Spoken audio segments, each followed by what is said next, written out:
Hello class, here's our video on support and services for non-special ed students. So, what is RTI? RTI stands for Response to Intervention. RTI is a multi-tier approach to the early identification and support of students with learning and behavioral needs. RTI has high quality and scientifically based classroom instruction. It offers ongoing student assignment, tiered instruction, and parent involvement. Also, parents can request formal evaluation at any point during this process.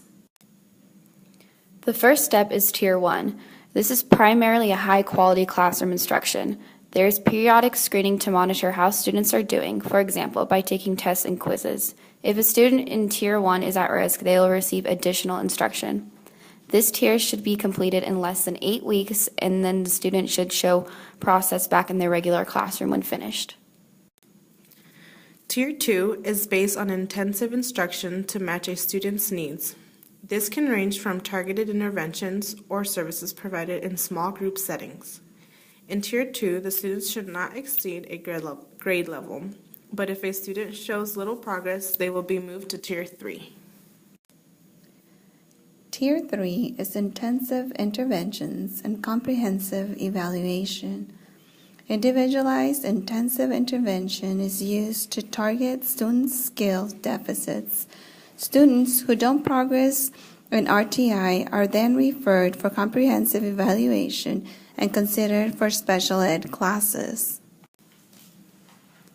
Approach to RTI varies by school, such as problem solving, functional assessment, standard protocol, and hybrid approaches.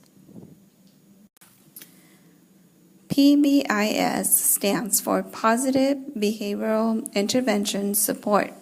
It provides schools, districts, and states access to evidence-based practices for behavioral support. It picks practices that are durable and sustained to be implemented in schools. This program helps the schools identify 3 to 4 things that are the most important social skills to behave. Tier 1 is positive behavior and support for basic rules that are expected in all circumstances throughout the school. Signs are put up and posted throughout the school and classrooms for appropriate behavior. This gives students an idea of how to behave in a positive way. This tier is not a one-to-one, but a basic rule of thumb guideline for everyone.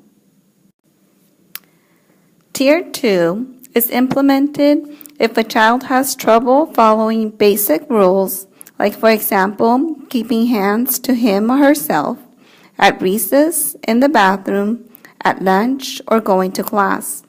If students do not comply with the rules, they will be given attention and guidance to deal with the situation.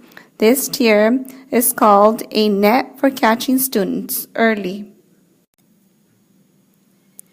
Tier 3 refers to those relatively few young children who already demonstrate patterns of persistent, challenging behavior and who require more concerted and individualized intervention efforts.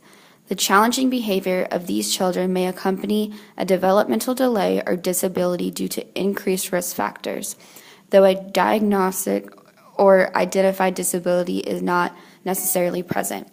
For example, if you are sent to the principal's office more than 6 times, you are at Tier 3. An individual written plan will be set up and also more support from the staff. Improved behavior will be expected in the future with weekly updates.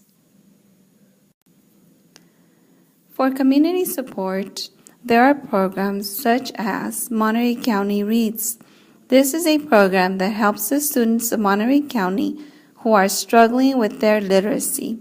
The volunteers provide the student with tools to help them improve on their reading and achieve productive lives. The student is provided with one-on-one tutoring.